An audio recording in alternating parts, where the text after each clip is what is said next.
이번 15번째 편은 슈레딩거가 고안한 파동역학의 핵심인 슐레딩거 방정식을 물리적 시스템에 적용하여 수학적 해를 구하는 방법을 설명하겠습니다. 가장 간단한 자유입자와 상자 속 입자, 그리고 단순 조화 진동자와 수소 원자의 수학적 해인 에너지와 파동 함수를 구하는 과정과 그 결과의 의미에 대한 설명입니다. 슈레딩거 방정식은 2차 미분 방정식의 고유치 방정식으로 이번 편에서 다루는 시스템의 결과와는 다른 더 복잡한 시스템의 해를 구하는 기반이 되는 시스템입니다. 14번째 편에서 시간 무관과 시간 의존의 두 개의 슈레딩거 방정식이 만들어지는 과정을 설명하였습니다. 슈레딩거는 이 방정식이 파동이라는 물리적 실체에 의하여 원자 내의 전자의 상태를 완벽하게 표현했다고 생각하였습니다. 이 식이 맞는가를 확인하려면 실제 시스템에 적용하여 결과를 얻는 것입니다. 그래서 시간 무관 슈레딩거 방정식에 대하여 여러 시스템에 대하여 수학적 해를 구하고 그 결과에 대하여 양자 이론이 내포한 의미를 설명하겠습니다. 시간 무관 슈레딩거 방정식은 해밀토니안 연산자로 구성된 고유치 방정식으로 시스템에 해밀토니안이 주어지면 그에 대한 수학적인 해로 고유치인 에너지와 고유함수인 파동함수를 구하는 것입니다. 첫 번째로 자유입자에 대하여 적용해 보겠습니다. 자유입자는 공간을 아무런 제약이 없이 돌아다니는 입자입니다. 따라서 포텐셜 에너지가 0이 되는 입자입니다.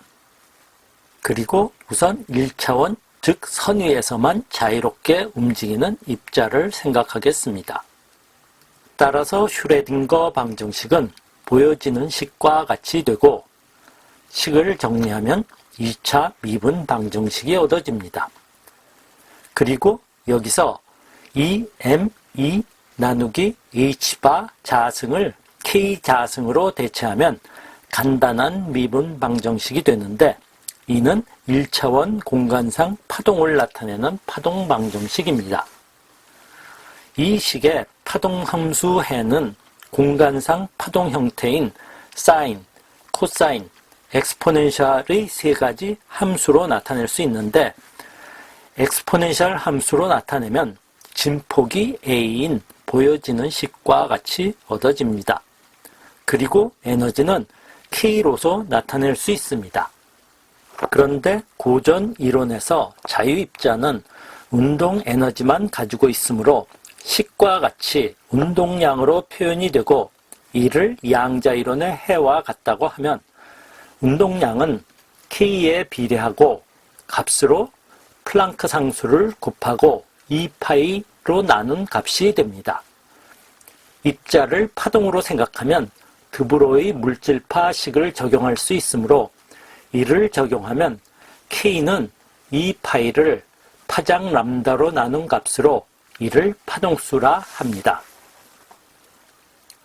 슈레딩거 방정식의 자유입자 시스템의 해는 입자를 파동으로 생각했을 때 에너지가 고전 이론의 해를 물질파식으로 표현한 것과 같고 파동함수는 일반적인 파동의 형태로 표현됩니다.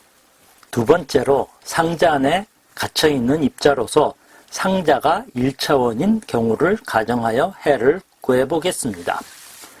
1차원 상자 속 입자가 자유롭게 돌아다니는 공간을 0부터 L까지라고 하겠습니다. 그러면 해밀토니안 연산자는 보여주는 바와 같이 됩니다. 자유입자와 달리 경계 조건이 있습니다. 여기서 상자의 바깥은 해밀토니안이 무한대가 되기 때문에 파동 함수는 0이 됩니다. 그리고 상자 안은 자유전자 때와 같은 슈레딩거 방정식이 됩니다. 따라서 해의 형태는 파동의 형태로 나타낼 수 있습니다.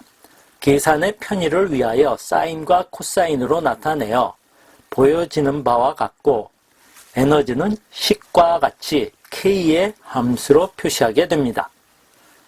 파동함수는 경계 밖에서 0이므로 파동함수가 연속적으로 변화하려면 0과 L인 경계에서 파동함수가 0이 돼야 하는데 이를 경계조건이라 합니다. 따라서 이 조건을 만족시키기 위하여 보여주는 바와 같이 사인 함수만 남고 K는 보여지는 값만 가능합니다. 그런데 K의 조건에 N이라는 양자수가 나오는데 0인 경우는 파동함수가 전부 0이 되기 때문에 입자가 없는 상태가 되므로 해가 아니고 플러스 마이너스 1, 플러스 마이너스 2, 플러스 마이너스 3의 상태만 해가 됩니다. 파동함수나 에너지가 플러스와 마이너스 값이 같기 때문에 양의 값만 취하면 됩니다. 따라서 파동함수는 보여주는 바와 같고 K를 대입하여 에너지를 얻게 됩니다. 여기서 N은 양의 정수로 양자수입니다. 그리고 양자수에 따라 에너지가 양자화되어 있습니다. 보어의 양자 조건을 사용하여 1차원 상자 속 입자의 해를 구하면 운동 에너지를 표현한 식에다 일반적인 양자 조건을 구하여 적용하면 같은 결과를 보여줍니다.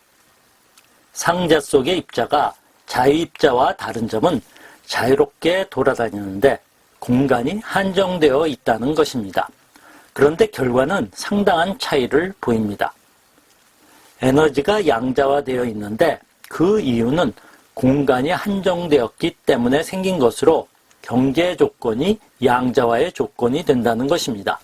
즉 공간이 한정되면 그 안에 물체의 에너지는 양자화된다는 것인데 우주를 이루는 원자, 분자는 그 안에 소립자들을 가지고 있는데 이 소립자는 갇혀있는 형태이므로 에너지가 양자화되어 있습니다. 우주 자체가 경계가 있다고 하면 우주의 모든 물체의 에너지는 양자화되어 있을 것입니다. 에너지가 가장 낮은 상태가 양자수 N이 1인 상태로 에너지가 0이 아닙니다. 따라서 하이젠베르크가 해를 얻은 단순 조화 진동의 경우와 마찬가지로 0점 에너지를 가지고 있다는 것입니다. 따라서 입자가 한정된 공간에서 한계가 있는 운동을 하면 양자 현상에 의하여 에너지가 양자화되고 정지해 있을 수는 없고 0점 에너지를 갖게 되는 것으로 거시 세계와는 다른 양자 세계의 특이한 현상입니다. 상자의 크기가 무한대가 되면 이웃하는 상태의 에너지 차이가 0에 접근하게 되어 연속적이 되면서 자유입자와 마찬가지가 됩니다. 파동함수의 형태를 보면 가장 낮은 양자수 N이 1인 상태에서는 파동함수가 중앙이 크고 경계 쪽이 0이 됩니다. 이는 에너지가 가장 낮은 상태에서는 입자가 주로 가운데에 있고 경계에는 거의 가지 않는다는 이상한 결과입니다. 반면 N이 무한대가 되면 파동함수의 형태가 박스 안에 거의 비슷하게 꽉 차는 형태로서 입자가 상자 속 어디든지 동일하게 돌아다니면서 발견될 수 있는 고전 역학의 결과와 같아진다는 대응 원리를 만족시킵니다. 다음 예로 3차원 상자 속의 입자는 슈레딩거 방정식이 3차원으로 표현됩니다. 그런데 이 형태는 3차원 좌표를 나타내는 변수 x, y, g 함수에 대하여 나누어 쓸 수가 있고 각 변수만으로 된 세 항의 합으로 쓸 수가 있습니다. 수학적으로 변수 분리법이라고 하는 방법에 의하여 이 식의 고유치와 고유함수는 각 항을 따로 계산해 구한 고유치와 고유함수를 활용하여 쉽게 구하게 됩니다. 고유치는 각각의 합으로, 고유함수는 각각의 곱으로 나타내집니다. 이것을 일반적으로 쓰면 보여지는 식과 같은데 이 변수 분리법은 슈레딩거 방정식의 해를 구하는 매우 중요한 방법입니다. 3차원 상자 속 입자의 경우 3개의 변수로 분리하면 해는 1차원 상자 속 입자의 경우에 해당하고, 이를 변수 분리의 방법의 결과를 사용하면 보여지는 것과 같이 얻게 됩니다. 상자 속 입자 시스템은 매우 간단하지만 양자 역학을 활용해야 하는 경우에 실제 시스템의 근사 모델로 많이 활용됩니다. 다음은 단순 조화 진동자로 하이젠베르크가 해를 구한 시스템입니다.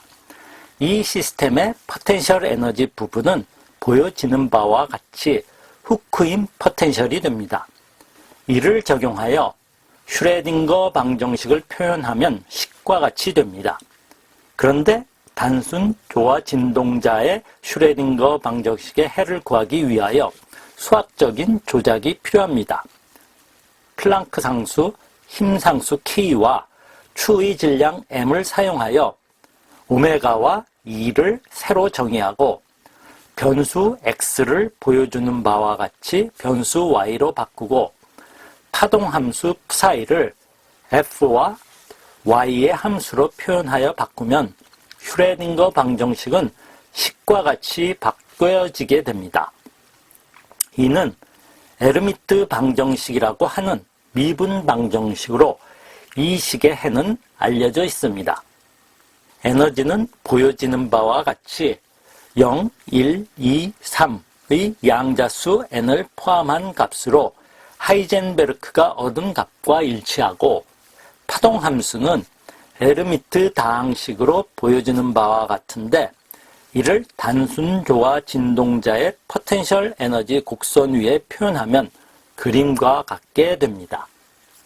수소 원자의 슈레딩거 방정식은 포텐셜 에너지 부분이 전자와 핵 사이에 쿨롱 정전기 인력이기 때문에 쿨롱 포텐셜을 사용하여 식과 같이 해밀토니안 연산자로 표현합니다. 수소 원자의 전자는 원점을 중심으로 운동하기 때문에 x, y, g 좌표보다 구형 극좌표 r 세타 파이로 나타내는 것이 해를 구하기 용이합니다. 이 식은 변수 분리법에 의하여 r만의 함수와 세타 파이만의 함수 형태로 분리가 가능해 파동 함수는 두 부분의 곱으로 표현하게 됩니다. 슈레딩거 방정식의 해를 구하는 부분은 복잡하여 생략하겠습니다. 파동 함수에는 n, l, m의 3개의 양자수가 도입되는데 에너지는 주 양자수 n에만 의존하여 표현되어 보가 구한 결과와 동일한 결과를 보여줍니다. 양자수 n에만 의존하는 에너지 준위의 상대적 값을 나타내는 그림은 보여주는 바와 같고, 파동함수의 양자수에 따른 형태는 보여주는 그림과 같습니다. 슈레딩거는 몇 시스템에 대해 완벽하게 해를 구합니다. 수소 원자의 경우 미분 방정식의 해를 구하는 것이 쉽지 않아서 헤르만 바일의 도움을 얻게 됩니다. 해를 구하는 과정에서 존머펠트가 실험 결과를 만족시키기 위하여 도입한 양자수가 포함됩니다. 따라서 3개의 양자수가 포함되는 이론을 유도하여 완벽히 수소 원자를 설명합니다. 그리고 파동역학은 행렬역학과 동일한 결과를 준다는 것도 증명합니다. 슈레딩거 방정식은 하이젠베르크의 행렬역학에 비하여 수학적으로 더 친근하고 직관적이었습니다. 행렬역학의 경우 수소 원자에 대한 해를 보나 하이젠베르크조차도 풀기 어려웠고 수학에 더 뛰어난 파울리나 프로슬 정도로 난해했습니다. 요새도 모든 양자 이론의 교육과정에서 하이젠베르크의 행렬역학보다는 슈레딩거의 파동역학으로 시작하는 것도 처음에 이해가 더 쉽기 때문입니다.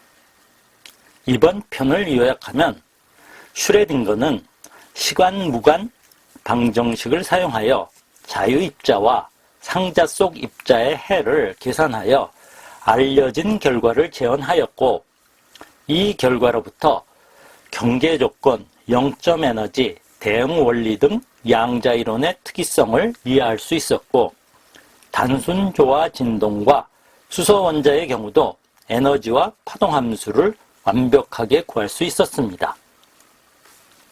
다음 편에서는 슈레딩거가 파동역학이 행렬역학과 동일한 결과를 주는 수학적 방법이라는 것을 보여주는데, 이를 설명하고 비교하겠습니다.